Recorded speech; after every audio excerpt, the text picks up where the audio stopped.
Aviation மியூசியமோட top ஆங்கிளுங்க இது. எவ்வளோ flights இருக்குது பாருங்கள். எனக்கு தெரிஞ்சு இது வந்து ஒரு வின்டேஜ் ஃப்ளைட்ஸாக இருக்கிறதுனால, இது எல்லாமே வின்டேஜ் ஃப்ளைட்ஸாக இருக்கிறதுனால ஒவ்வொன்றுமே பல ஆயிரம் லட்சங்கள் போகக்கூடிய ஃப்ளைட்ஸுங்க இதெல்லாம், விமானங்கள். நீங்கள் சேட்டிலைட் அது ஃப்ளைட்ஸில் வந்து எனக்கு பெருசாக இன்ட்ரெஸ்ட் இல்லைங்க. எனக்கு அது என்னோடய இன்ட்ரெஸ்ட்லாம் டயத்துக்கு மாறுபடும். இந்த டைம் ஆஃப் மை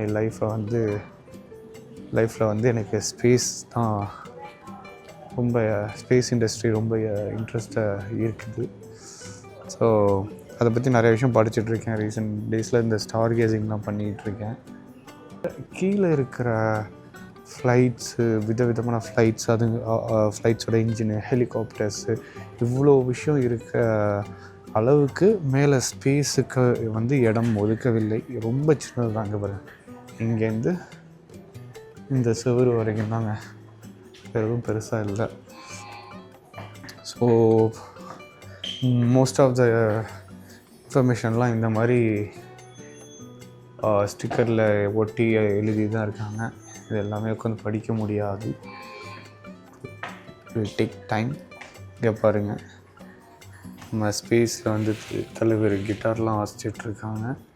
அங்கே வந்து கிறிஸ்மஸ் கொண்டாட்டத்தின் போது எடுக்கப்பட்ட புகைப்படம் அது. ஸோ ஸ்பேஸ் ஸ்டேஷனுக்கே போனாலும் அவங்களுடைய பண்டிகைகளை கொண்டாடிட்டு தான் இருக்காங்க. இங்கே பாருங்கள், ஸ்பேஸ் சூட் இருக்குங்க. இங்கே பாருங்கள், ஸ்பேஸில் இவங்க சாப்பிட்றதுக்கான ஃபுட்டு இப்படி தான் ப்ரிப்பேர் பண்ணி இதில் ஒரு ஏர்டைட் கண்டெய்னரில் வச்சுருப்பாங்க போல். ஆல்மோஸ்ட் எல்லாமே எடுத்துகிட்டு போவாங்க. இங்கே இது வந்து பார்த்திங்கன்னா மஷ்ரூம் அண்ட் சீஸ். இங்கே பாருங்கள், இது வந்து சியா சீடை வச்சு பண்ணியிருக்காங்க. ஷ்ரிம்ப்பு, பைசன் வச்சுலாம் இது பண்ணியிருக்காங்க. என்னென்னமோ இருக்குங்க. நார்மலாக ஒரு மனுஷனோட கண் எப்படி இருக்குன்னு இங்கே இருக்குங்க. ஸ்பேஸில் ஒரு ஆஸ்ட்ரோனாட் போயிட்டு வந்தால் அவரோட கண் எப்படி பாதிப்படையும்ன்ட்டு இந்த ஃபோட்டோ நமக்கு சொல்லுது. ஸோ இங்கே பார்த்தீங்கன்னா ஸ்வெல்லிங்லாம் ஏற்படும்னு சொல்கிறாங்க கண்ணில். ஆஸ்ட்ரோனாட் வாழ்க்கையும் கஷ்டமான வாழ்க்கைன்னு தான் நினைக்கிறேன். நிறைய விஷயங்களை இழக்க வேண்டியதாக இருக்குது. இது மட்டும், அதுக்கு அடுத்த இதுலேயே பார்த்திங்கன்னா, ஸோ இங்கே வந்து பூமியில் மனுஷன் வந்து அவனோட வெயிட்டை அவங்களே கேரி பண்ணுறதுனால போன் வந்து ஸ்ட்ராங்காக இருக்குங்க. ஆனால் ஸ்பேஸுக்கு போனால் புவி ஈர்ப்பு விசை இருக்காது. அதனால வந்து அவங்களோட வெயிட்டை கேரி பண்ண மாட்டாங்க. அதனால் அவங்களுக்கு வந்து போனோட டென்சிட்டி வந்து குறையும். அதுக்கு வந்து இங்கே சாம்பிள் கூட வச்சுருக்காங்க பாருங்கள். இது வந்து நார்மலாக ஒரு மனுஷன், இதை வந்து டச் பண்ணியே பார்க்க சொல்கிறாங்க. டச் த போன் சாம்பிள்ஸ்ன்ட்டு. நார்மலாக ஒரு மனுஷனோட போன் டென்சிட்டி இப்படி இருக்குமா, பக்கத்துலலாம் சேர்ந்து. பட் இங்கே ஸ்பேஸுக்கு போயிட்டு வந்த ஆஸ்ட்ரோனாட்டோட போனோட டென்சிட்டி கம்மியாக இருக்குது பாருங்கள். உங்களுக்கே தெரியுதா? ஸோ இப்போ ரீசெண்டாக சுனிதா வில்லியம்ஸ் அவர்கள் கூட ஸ்பேஸில் ரொம்ப மாதம் ஸ்டே பண்ணிட்டு வந்தாங்க. அவங்களுமே கூட போகிறப்ப இருந்த அவங்களோட பாடி கண்டிஷனும், வரப்போ அந்த அவங்களோட உடம்பும் ரொம்ப மெலிஞ்சு பார்க்க முடிஞ்சது. அதுவுமே இந்த போன் லாஸ்னால், போன் டென்சிட்டி வந்து லாஸ் ஆனதுக்கான ரீசனாக இருக்கலாம் என்று சிலர் கூறுகிறார்கள். அது எந்த அளவுக்கு உண்மைன்னு தெரியலைங்க. ஸோ மோஸ்ட்லி அப்படி தான் இருக்கும்னு நினைக்கிறேன். இட் மேக் சென்ஸ் இல்லைங்க. ரொம்ப மாதமாக அங்கேயே இருந்தாங்க. அதனால் போன் லாஸ் அடையிறதுக்கான வாய்ப்புகளும் உண்டு.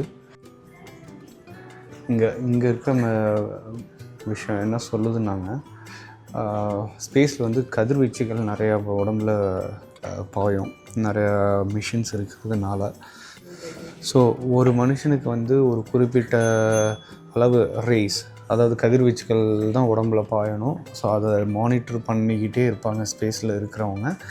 ஸோ இந்த மாதிரி மிஷின்ஸ் சீரம் அதெல்லாம் யூஸ் பண்ணி தான் கண்டுபிடிப்பாங்க எவ்வளோ ரேடியேஷன் ஒரு ஆஸ்ட்ரோனாட்டோட உடம்புல பாஞ்சிட்ருக்கு அப்படின்ட்டு. ஸோ எப்போவுமே கம்மியாக தான் வச்சுக்கணும். ஏன்னா ரேஸ் வந்து அதிகமாச்சுன்னா, கதிர்வீச்சுகள் உடம்புல அதிகமாக பாஞ்சுன்னா நம்மளோட உடல்நிலை பாதிப்படையும். அதை மானிட்டர் பண்ணிக்கிட்டே இருப்பாங்க. அதுதான் இந்த விஷயம் சொல்லுது. ஸோ மக்களே, ஒரு வழியாக ஏவியேஷன் அண்ட் ஸ்பேஸ் மியூசியமை முடிச்சுட்டு ஹெலிகாப்டர் ரைடுக்கு ரெடி ஆகிட்டோங்க. பார்க்கவே செம்ம விவிட் கலரில், அப்படியே ரெட் கலரில் கண்ணுக்கு அடிக்கிற கலரில் இருக்குது பாருங்கள். செம்ம சூப்பராக இருக்குது. இதில் தான் நம்ம இன்றைக்கி ரைடு போக போகிறோம். ஸோ இதுதான் ஹெலிகாப்டரோட காக்பிட்டுங்க.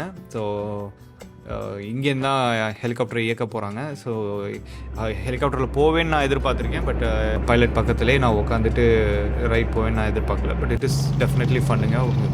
பார்க்கவே ரொம்ப எக்ஸைட்டடாக இருக்குது இல்லை எப்படி ரைட் போக போகிறோன்ட்டு. அண்ட் எஸ்பெஷலி இது டேக் ஆஃப் ஆகிறப்போ ரொம்ப சூப்பராகவே இருக்குது. இதுக்கு வந்து ஒரு ஆளுக்கு டிக்கெட் வந்து பார்த்திங்கன்னா ஒரு $153 வருதுங்க. நம்ம ஊர் காசுக்கு கிட்டத்தட்ட 10,000 ரூபா வருது, எல்லா டேக்ஸியும் சேர்த்து தான் சொல்கிறேன். அண்ட் ஸோ இந்த ரைட்டில் வந்து பார்த்திங்கன்னா ஆட்டாவா சிட்டி சுற்றி காமிப்பாங்க. அப்புறம் ஆட்டாவா சிட்டியோட டவுன்டவுன்னா இந்த சிட்டியோட மைய பகுதியை சுற்றி காமிக்கிறாங்க. பார்லிமெண்ட்டை காமிக்கிறேன்னு சொல்லியிருக்காங்க. அது மட்டும் இல்லாமல் இது ஆட்டாவா ரிவரை கடந்து போகிறதுனால அந்த ஆட்டாவா நதியையும் பார்க்க முடியும் நம்மளால். ஸோ இவர் பக்கத்தில் வச்சுருக்க அந்த ஸ்டிக்கு மாதிரி இருக்குல்ல, அதுதாங்க ஸ்டேரிங் மாதிரி யூஸ் பண்ணிகிட்ருக்காரு. இவர் ஓட்டுறதை பார்த்தா ரொம்ப ஈஸியான விஷயங்கிற மாதிரி தான் தெரியுது. அவ்வளோ ஈஸியாக கேஷுவலாக ஓட்டிகிட்ருக்காரு. அந்த ஸ்டிக்கை லைட்டாக முன்னாடி நவுத்துறாரு, ரைட்டில் நவுத்துறாரு, லெஃப்ட்டில் நவுத்துறாரு. இவ்வளோ தான் பண்ணுறாரு. நம்ம வண்டி ஓடிட்டுருக்கு.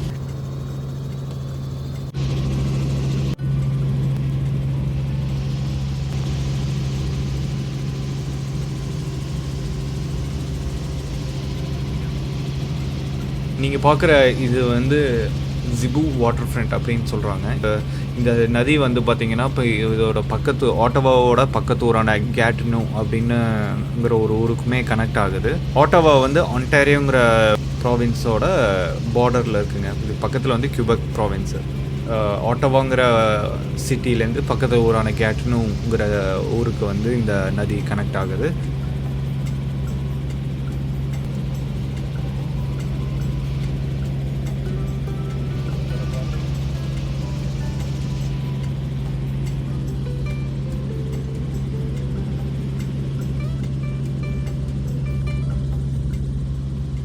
ஸோ இதுதான் பார்லிமெண்ட்டுங்க. ஸோ கனடா நாட்டினுடைய பாராளுமன்றம் வந்து இதுதான். ஸோ அங்கே போய் வ்ளாக் போடுறோம். அடுத்தடுத்த காணொலியில் நீங்கள் அதை பார்ப்பீங்க. அண்ட் ஏதோ கன்ஸ்ட்ரக்ஷன் ஒர்க் போயிட்டுருக்கு போல் இருக்குது, அது என்னன்னு தெரில. பட் எனிவேஸ், ஸோ அங்கே போய் நம்ம வ்ளாக் போட்டு வெளியில் சவுண்டுக்கு கேட்கக்கூடாதுன்ட்டு மாட்டியிருக்காங்க. அது மட்டும் இல்லாமல் இங்கே பக்கத்தில் பைலட் வந்து பேசுகிறது எல்லாமே நம்ம கேட்குது. ஸோ நாங்கள் 3 பேர் இருக்கோமா. ஸோ இவர் பேசுகிறது வந்து இங்கே மீதி இருக்க எனக்கும் என் ஒய்ஃபுக்குமே கேட்குது. நாங்கள் பேசினாலுமே மற்ற 2 பேர்த்துக்கு கேட்கும். ஸோ பைலட் வந்து போயிட்டு ஒவ்வொரு இடமும் எக்ஸ்பிளைன் பண்ணிகிட்ருக்காரு. இதுதான் பார்லிமெண்ட், இதுதான் இந்த ரிவர், இதுதான் இந்த ரிவர், இதுதான் ஆட்டோவா சிட்டி அப்படின்னு ஒவ்வொன்றா எக்ஸ்பிளைன் பண்ணிகிட்ருக்காரு. ஸோ அதுக்கு தான் இந்த மைக் யூஸ் பண்ணிகிட்ருக்காங்க. எங்களுக்கு இந்த ரைடு பிடிச்சிருக்கான்னு கேட்டு தெரிஞ்சுக்கிறாரு, ஃபீட்பேக் வாங்கிக்கிறாரு. ஸோ அதுக்கு நாங்கள் பதில் சொல்கிறதும் அவருக்கு கேட்குது இந்த ஹெட்ஃபோன் யூஸ் பண்ணி பண்ணுறதுனால.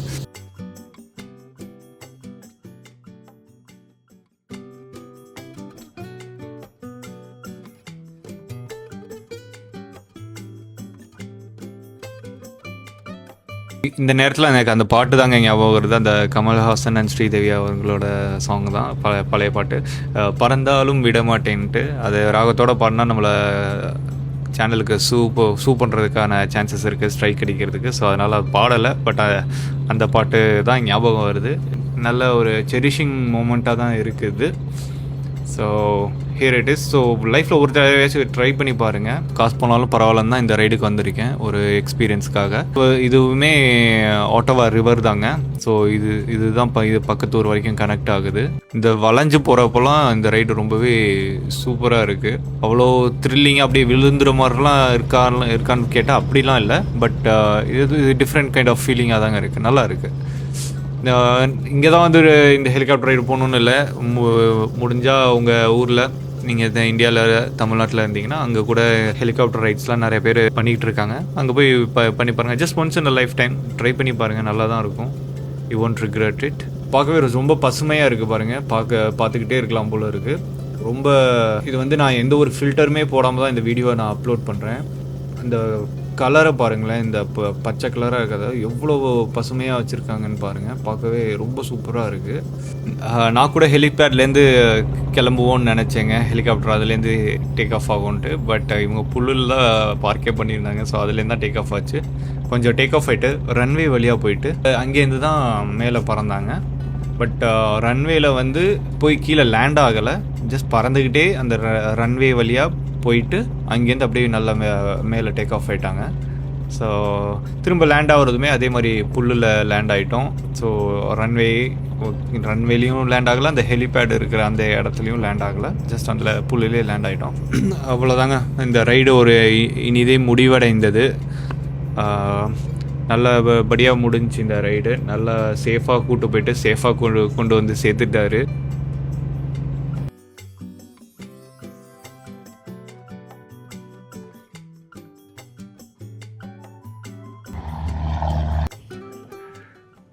ஹலோ மக்களே.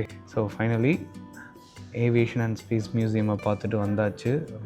நல்லா இருந்துச்சுங்க. ஹெலிகாப்டர் ரைடும் முடிச்சாச்சு. ஹெலிகாப்டர் ரைடெலாம் கண்டிப்பாக நீங்கள் வாழ்க்கையில் ஒரு தடவையாச்சும் எக்ஸ்பீரியன்ஸ் பண்ணி ஆகணும். ரொம்ப நல்லா இருந்துச்சுங்க. ஸோ ஏவியேஷன் மியூசியம் நல்லா இருந்துச்சு. அதுக்கப்புறம் ஸ்பேஸ் மியூசியம்ட்டு அது ஒரு பார்ட் வச்சுருந்தாங்க. ஆனால் அது வந்து ரொம்ப சின்ன இடத்துல ஒரு 10 விஷயங்கள் மட்டும்தான் இருந்துச்சு பார்க்குறதுக்கு ஸ்பேஸ் பற்றி.